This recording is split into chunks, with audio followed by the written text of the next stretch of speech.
कुशीनगर विधानसभा खड्डा के क्षेत्र ग्राम सभा रामपुर गोनहा में परिनिर्वाण दिवस के अवसर पर संविधान निर्माण बाबा साहब डॉक्टर भीमराव अंबेडकर को याद किया गया। इस मौके पर लोगों ने बाबा साहब डॉक्टर भीमराव अंबेडकर की जयंती मूर्ति पर पुष्प अर्पण कर उन्होंने श्रद्धांजलि अर्पित किया। सुभाष गौतम ने इस अवसर पर बाबा साहब के विचारों पर चर्चा करते हुए उन्होंने बाबा साहब डॉक्टर भीमराव अंबेडकर जी के बताए हुए रास्ते पर चलने की बात कही और उन्होंने कहा, आज के ज़माने में सबसे बड़ा धन है तो शिक्षा है, इसीलिए एक रोटी कम खाएं लेकिन अपने बच्चों को पढ़ाएं। उन्होंने बताया कि आज बाबा साहब की पुष्पतिथि पर उन्होंने परिनिर्वाण दिवस के रूप में मनाया जा रहा।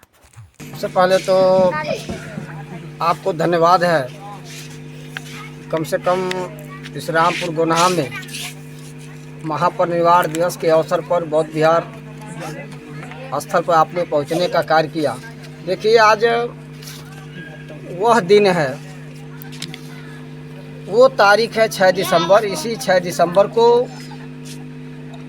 इस देश के महानायक जिन्होंने भारतीय संविधान दिया इस देश को, इस देश में ऊंच नीच खाई छुआछूत भेदभाव को मिटाने का कार्य किया, इस देश में समता लाने का काम किया, ऐसे मसीहा बाबा साहब डॉक्टर भीमराव अंबेडकर जी का आज पुण्यतिथि है। इसलिए हम सब अंबेडकरवादी साथी यहाँ बौद्ध विहार पर उपस्थित होकर के और बाबा साहब अंबेडकर की प्रतिमा पर हम लोगों ने श्रद्धांजलि दिया है, उनको माल्यार्पण करके पुष्पांजलि अर्पित किए हैं।